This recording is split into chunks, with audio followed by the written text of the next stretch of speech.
Sir చెప్పండి, అంటే మనకి ఇప్పుడు హర్యానా రైల్వే టీం ఇద్దరికి కూడా ఆల్మోస్ట్ నిక్ ఆఫ్ ద మూమెంట్లోని హర్యానా టీం అనేది విన్ అయింది. సో ఆ మ్యాచ్ కోసం మీ అభిప్రాయం? ఈరోజు ఏదైతే మనం ఫైనల్స్ విట్నెస్ చేసామో it was a nail biting game.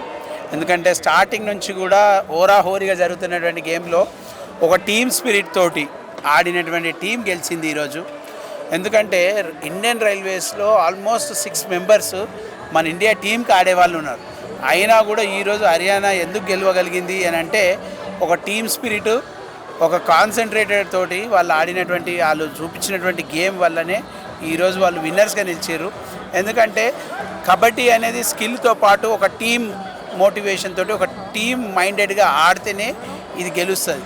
ఎందుకంటే మనకి యూనిటీ ఎలా ఉండాలి అనేది నేర్పించే గేమ్ కూడా మన కబడ్డీ గేమ్. ఎందుకంటే ఎదుటివాడిని మనం ఏ విధంగా వాళ్ళని క్యాచ్ చేస్తాం పాయింట్స్ అనే దాన్ని బట్టి ఉంటుంది ఈ గేమ్. కాబట్టి purely skill and team spirit తోటి జరిగినటువంటి గేమ్.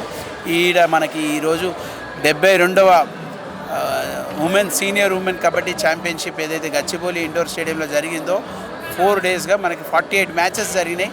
ఆ 48 మ్యాచెస్లో కూడా ఒక గొప్ప విషయం ఏంటంటే not even a single injury, ఒక చిన్న ఇంజురీ కూడా లేదు ఈ మొత్తం టోర్నమెంట్లో.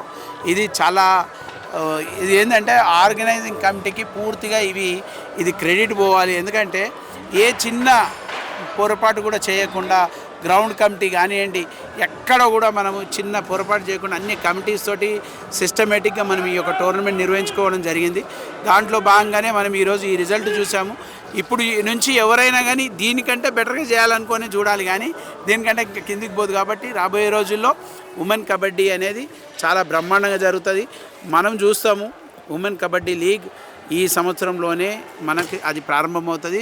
ఉమెన్ కబడ్డీ ప్లేయర్స్కి ఇది ఒక మంచి అవకాశం. ఈ యొక్క ప్లాట్ఫామ్ని బేస్గా తీసుకొని రేపు ఉమెన్ కబడ్డీ ఉంటుందని తెలియజేయడానికి అందులో భాగంగానే మన హైదరాబాద్లో మన తెలంగాణ కబడ్డీ అసోసియేషన్ ఆధ్వర్యంలో నిర్వహించినటువంటి ఈ యొక్క టోర్నమెంట్ మన ఈ కమిటీ సభ్యులందరికీ పేరున వాళ్ళందరికీ ఈ క్రెడిట్ పోతుంది. కాబట్టి వాళ్ళందరి కృషితోటి ప్లేయర్స్ యొక్క బెస్ట్ పర్ఫార్మెన్స్ తోటి మంచిగా ఎంటర్టైన్ చేయగలిగారు.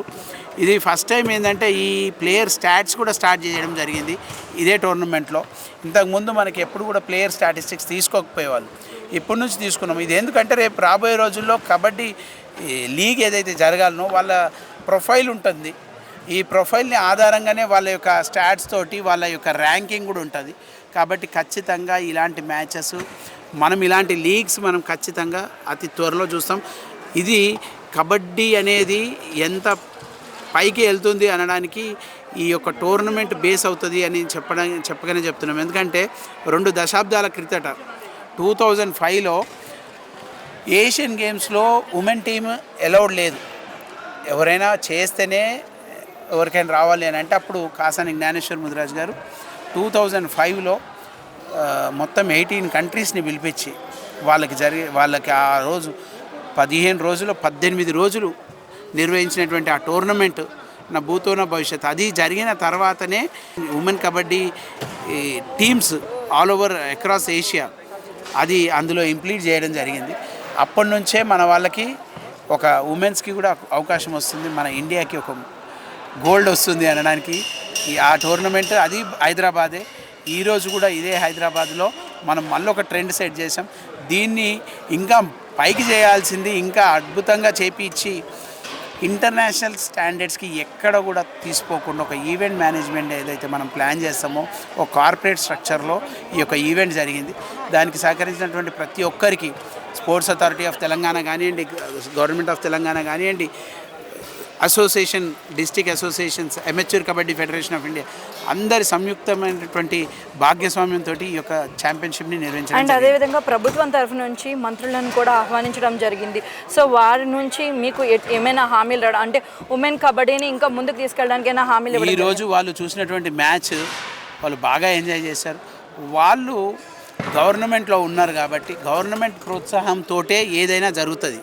ఖచ్చితంగా గవర్నమెంట్ మాకు నమ్మకం ఉంది.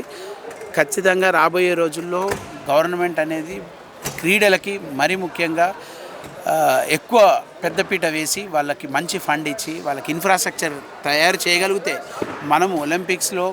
మేము ఒలింపిక్స్ హోస్ట్ చేస్తామంటున్నారు.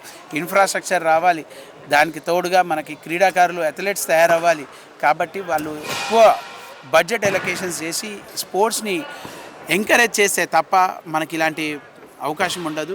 మనకి ఇప్పుడు ప్రస్తుతం ఉన్నటువంటి 2% రిజర్వేషన్ ఏదైతే ఉందో అది 5% చేయాలి. స్పోర్ట్స్ పాలసీలో కూడా చేసినటువంటి ఆ యొక్క రిజర్వేషన్ని కూడా మనం ఇంకొంచెం పెంచమని మేము రిప్రజెంటేషన్ ద్వారా మా అసోసియేషన్తో పాటు డిఫరెంట్ గేమ్స్ ఉన్నటువంటి అసోసియేషన్స్ కూడా అందరూ కూడా కోరుతున్నారు. ఇది రావడం వల్ల అప్పుడు ఏంటంటే ఎక్కువ మందికి ఎంప్లాయ్మెంట్ ఆపర్చునిటీస్ వస్తాయని వాళ్ళు కొద్దిగా అట్రాక్ట్ అవుతారు, కొద్దిగా ఆడి మన ఇండియాని ఇంటర్నేషనల్ స్టాండర్డ్లో పెట్టడం జరుగుతుంది. అండ్ మన తెలంగాణ కబడ్డీ టీంని ఇంకా మళ్ళీ నేషనల్ లెవెల్స్ దాకా తీసుకురావడానికి ఏమైనా ప్రయత్నాలు చేయడం జరుగుతుంది. ఎందుకంటే Rome is not built in one day అన్నట్టు వీఆర్ ఇంప్రూవింగ్. ఒకప్పుడు మంచి క్రీడాకారులు ఉండేవాళ్ళు, మన వాళ్ళు ప్లేయర్స్ లేని టీంని అసలు చూసేవాళ్ళే కాదు. అలాంటిది కొన్ని సంవత్సరాలుగా అది తగ్గిపోయింది. ఎందుకు తగ్గిపోయిందంటే ప్రాక్టీస్ చేయట్లేదు, కొన్ని వాళ్ళకి ఇలాంటి ప్రోత్సాహకారాలు అందట్లేదు కాబట్టి వాళ్ళు డీగ్రేడ్ అయిపోయి కొద్దిగా ఎందుకు నాకేమొస్తుంది అనే కాన్సెప్ట్. కానీ ఈరోజు మీకు తెలియజేస్తున్నాను ఏంటంటే రాబోయే 2 దశాబ్దాలు కూడా స్పోర్ట్సే ఏల్తాయి ఈ ప్రపంచాన్ని. అందులో ప్రధాన భూమిక మన భారతదేశం పోషించాలి. అందులో తెలంగాణ నెంబర్ 1 ఉండాలని నా కోరిక. తప్పకుండా. Thank you sir.